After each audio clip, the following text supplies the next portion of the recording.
The Devil Blues by I Knew a Man on AO3. Episode 18. Chapter 12. New Beginnings. And your other eye, please? Izuku remains still as the nurse shines the light into his other eye, careful to not flinch and disturb her inspection. He's never been a fan of medical checkups, and he sure hasn't changed his mind about it now with the assaulting glare pointed into his retinas. There's just something very eerie about being poked and prodded by cold instruments in a white room sanitized all over. He had woken not long ago, dazed and confused, and still working himself up into a light trashing. The nurse who had been doing the sheets in the bed had instantly appeared on his side, cooling soothing words while stroking his forehead. Izuku had blinked rapidly at her, evading her hand to crane his neck around and take in his surroundings. It had been rushed, but he had managed to pick up certain key elements. He was in a room, clean, all white, with neat, made-up beds. The nurse had continued trying to calm him down until his panic had receded, and furthermore, called on the actual nurse, signed to Izuku to come administer a checkup. That checks out. The nurse clicks off her tiny held hand light.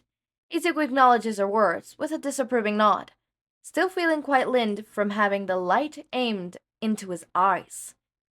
You're as healthy as you could be in your situation. I suppose, Izuku murmurs as he squeezes his eyes shut, thinking that somehow he'll get rid of the spots of light flying over his sight. How are you feeling? I don't know, actually, he admitted.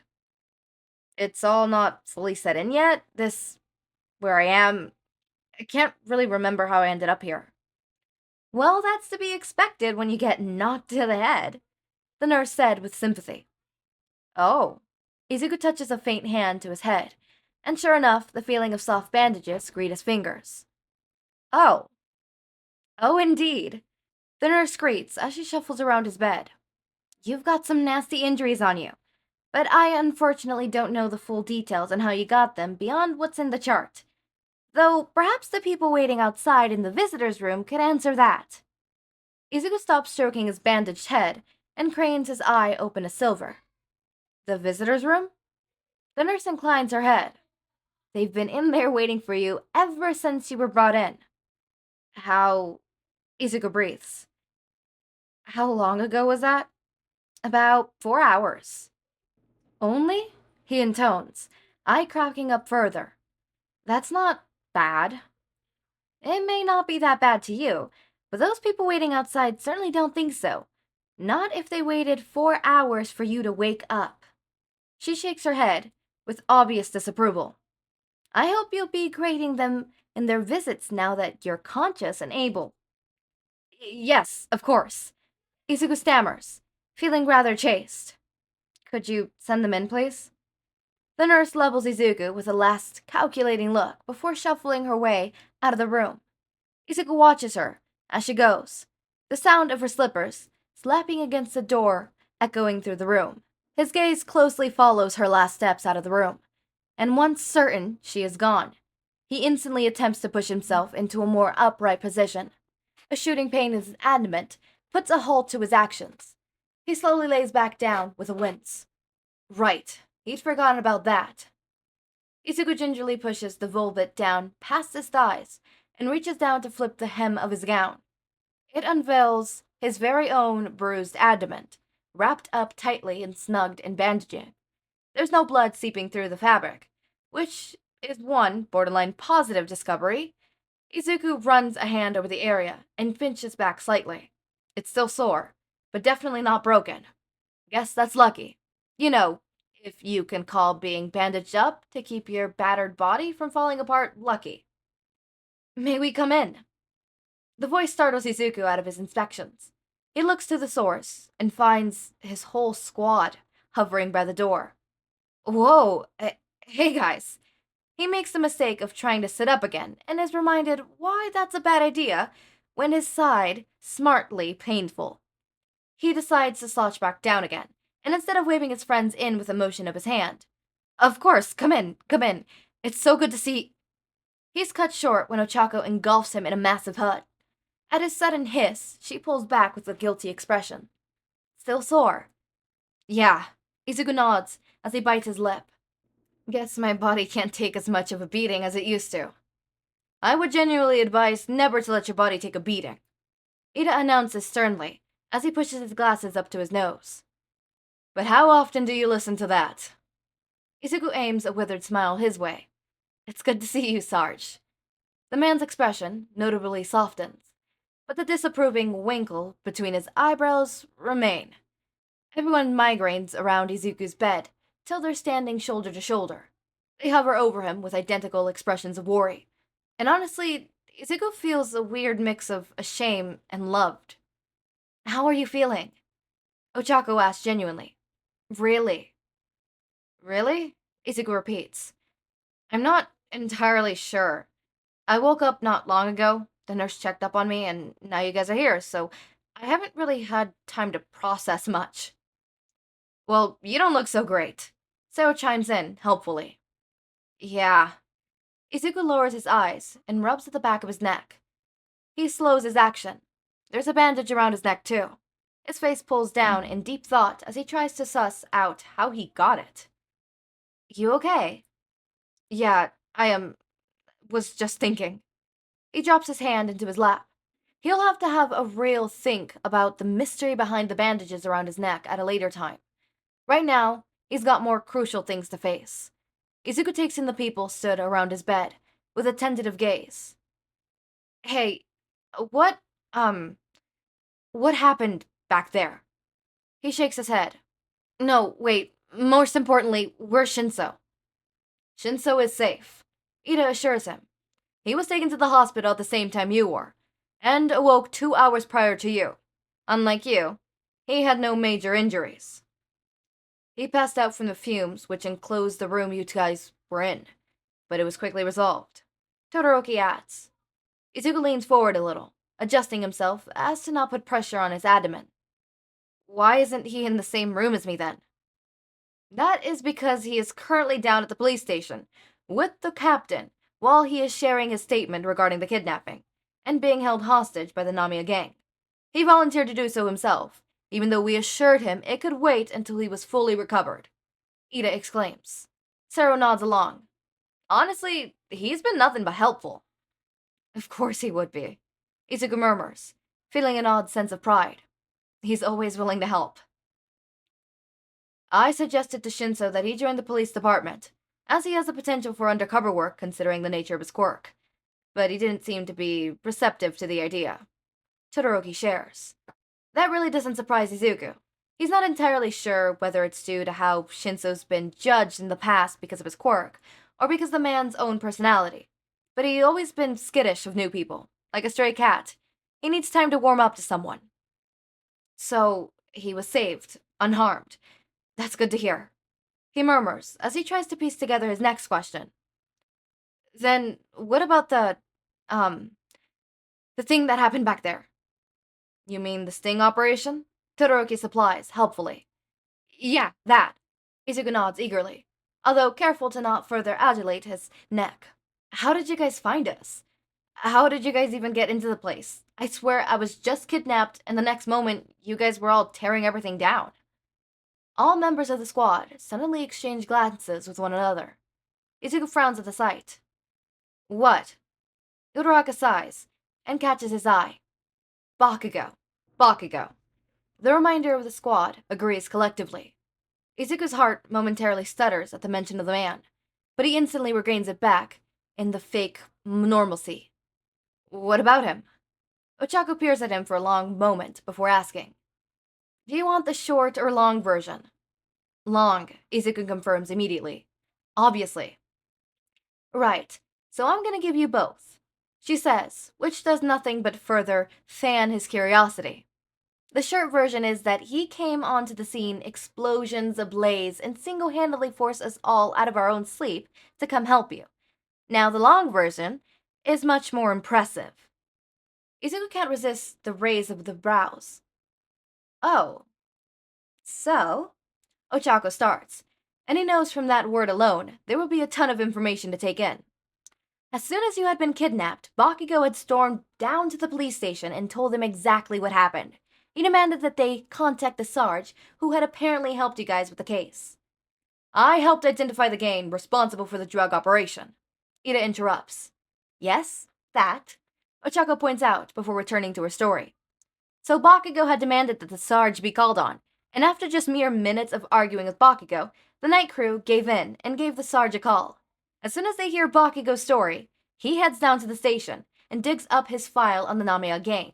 So you'd think the guy who knows the most about gangs and some dude falling by rage would be able to take on your kidnapping case alone?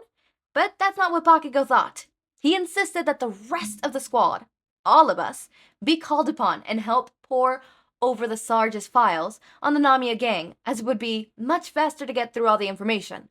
Plus, it's safer to have several eyes double check the information in the file together. The Sarge hesitated in getting us involved at first, but Bakugo was so adamant that if we were called upon, we would help, because you're our fellow friend and detective. And you know what? He was damn right. So fucking right. Thero punctuates with a nod aimed at Izuku. So right, Ochako repeats. I mean, upon hearing that you were kidnapped, we all rushed down to the station in the middle of the night without a second thought. We all gathered together and helped sift through the Sarge's files on the Namiya gang, and even went through the extra mile and contacted our snitches on the street to see if they knew something. We couldn't get anything from their end, but that sure didn't stop Bakugo. He had me driving him down all of the locations where my snitches usually hanged out and threatened every single one of them until finally he managed to shake some information out of one. He claimed as he was not a member of the police force, his action would not reflect poorly on the police. Todoroki reveals to a stunned Izuku. Also, can I add that somehow after that, Ochako's snitches are still happy to help her out? Sarah points out, incredulously. Now that is loyalty. Ochako throws him a judgment look. I told you. You have to write them handwritten thank you cards so they know that their cooperation is fully appreciated. It just seems like a lot of work. What happened next? Izuku interrupts impatiently. You haven't even gotten to the part where Shinso and I got rescued. Right, sorry. Ochako apologizes sincerely. I got a bit distracted. So, right. One of the snitches fessed up and pointed us to the right direction. She literally tells us that two people had been taken hostage by the gang. And although we hadn't had the slightest idea on who one of them was, Bakugo definitely knew the other was you. So using the Sarge's existing knowledge on the Namiya gang, Bakugo's surprisingly vivid knowledge of your case, and my Stitch's information, we snitched out where the gang was working from and knew pretty much what to expect from them. This is where we planned on how to execute the rescue mission. We sent Todoroki and Bakugo to burst in first, as the element of surprise. And in the midst of the sudden chaos that would no doubt follow, Sarah would run in and bind several people. Todoroki would then follow hot on his heel and incapacitate as many people as he could by freezing them in ice. And the rest were on us on rescue duty. But unfortunately, the plan didn't go to plan. The leader, they escaped. What? Izuku tries to sit up again, but his dumbass kept forgetting that his abdomen is injured. The stab of pain forces him to lie back down, and he grits his teeth as a hiss escapes. His eyes seek out Ochako's, and he presses. How did they escape? I thought you had them. A few fair of people escaped, Izuku. Ochako reveals, with a regretful expression. Yeah, dude. Sarah cuts in. When we stormed the building, Bakugo was so intent on finding you that he completely missed out on ringing in the leader, which he was best suited for considering his pro-hero training. Yeah, Ochako sighs. His action somewhat sabotaged the rescue operation, and although we did arrest some key players, others did manage to get away. Also, we found out that after the arrest, that not every member of the gang was present. In fact, quite a few of them weren't even in the building when we stormed it. That fucking sucks, Izuku whispers, absolutely speechless. Their recognition of the events that had taken place was a lot to absorb, and the fact that it had all happened in such a quick succession makes it harder to wrap his head around. His gaze drop across the squad, but none of them look particularly muffled. It causes Izuku's pause. Wait, why aren't you guys angry? Oh, believe me, we were, Ochako affirms with a nod. At first. However, to make up for the mistake made during the raid, Bakugo offered his free services outside of Pro Hero working hours to the case, and even managed to convince 6 other Pro Heroes to donate their time and effort. Izuku's eyes widen in disbelief. That's incredible. You mean pretty crazy. Sarah corrects with a finger aimed directly at him, which is exactly what the dude is. No doubt about it. Ochako chimes in, gaze knowingly falling onto Izuku. But what can you do? Love makes you crazy. Izuku narrows hers. But what can you do? Love makes you crazy. Izuku narrows his eyes at her. Visiting hours are over. What's wrong, Izuku? Ochako smiles. I thought you'd be happy. This is a huge victory for the station cooperation operation. Izuku stares her down, where she stands. But gradually his frown morphs into a relieved smile. It is, isn't it? They all spend more time idly chatting with each other about this and that. It feels like being back down at the precinct again. And Izuku has never been so grateful for having such a wonderful bunch of friends. A bunch who are able to lure him into familiar comfort, even when somewhere so utterly foreign as a hospital room. However, eventually, the squad is forced to split up and head home, as it is nearing the early hours of the morning. Not only are most of them on shift today, but they are still crawling with exhaustion from staying up in the hospital all night until Izuku awoke. It's sad to see them go, but Izuku barely has any time to feel down about them leaving before new visitors arrive. His mom and the captain both come along at the same time and immediately embrace Izuku in twin bear hugs. Izuku is then forced to push them off and explain his injuries, so that they understand not to put too much pressure on certain areas. But that just results in them falling to the foot of his bed and crying their hearts out. Izuku feels like he spent ages begging them to stop before they relent and migrate back up to the top of the bed, where they could all converse. He finds out that the captain had wished to visit earlier with the squad, but that he had been preoccupied with taking Shinso's statement regarding being taken hostage. He assures Izuku that Shinso was very much alive and well, and that he had been of the utmost help with his time and information. All 3 of them talk together about the events that have happened in each of their individual lives. Mom's new array of hobbies, which she's trying out, the captain's upcoming trip to Sakura summer camp, and Izuku's general well-being. The both of them continuously check whether he's feeling alright, or pampering him despite his protests. Izuku feels as if he was a kid again who had fallen ill, except this time it's not just a cold, but an injured adamant, neck, and head. How times change. After a couple hours, his mom and the captain also have to depart and return to their daily lives with jobs, and that leads to one of the longest goodbyes in Izuku's life. He literally has to pry them off of him so that he could breathe. Izuku knows that their actions stem from love, but after being through a massive rescue, waking up in a hospital and being checked over, having his friends visit, and then his mom and captain for a few hours, he's actually pretty exhausting and wants a nap. As soon as they leave, he sags back into bed with a sigh. His eyes slip shut, and he takes a steadying breath. How drugged up are you right now? Izuku's eyes instantly snap open and jump to the voice's source.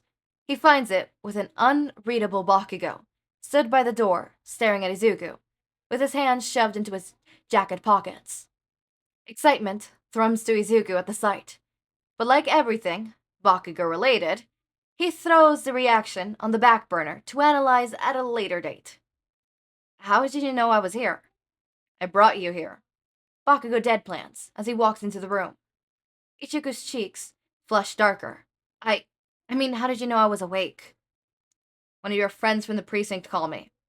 The blonde reveals as he pulls out an empty chair by Izuku's bed. The meddler. Izuku frowns at the description. You're gonna have to be more specific. The eavesdropper. Oh, Chaco. Izuku huffs. Why does he even bother acting surprised? Bakugo sits himself down in a chair and crosses his arms. Not once since entering the room has his gaze wandered from Izuku. It's sharp, as it always is, and despite Izuku's desires to stubbornly return it on, he avoids the man's eyes. They sit in loaded silence for several excruciatingly long seconds, before Bakugo eventually ventures. How are you feeling? Izuku responds with a tilt of his head and a regular shrug of the shoulders. I've yet to register everything that's happened. It all seems like a blur. Well, you were out of it for most of the raid. Bakugo agrees. Yeah, I was. Wasn't I? There's a nagging memory at the back of Izuku's mind, dying for his attention. He feels like there's something that's missing, something he should know. It's pulsing in the back of his head. His hands casually find their way back there. Did you do this? The answer is evident by the sudden blush that rises on Bakugo's cheek. It was an accident. Oh my god, I remember now! Izuku breathes as the memory crashes down on him full force. You busted open the door and it slammed right into me. You busted open the door and it slammed me right into the wall. You gave me this head wound. I didn't mean to. Bakugo defends, remorsefully. I was panicked. Izuku peers at the man with perplexion. Why? Bakugo throws him the nastiest look he's ever been on the receiving end of. Really, it's insulting in its directness. Are you an actual idiot? I was panicked because you were gone and gotten yourself kidnapped, and that's something I'm still fucking pissed about. It was for the best, Izuku argues. As he rests his head, Bakugo tosses his head to the side with a click of his tongue. Bakugo tosses his head to the side with a click of the tongue.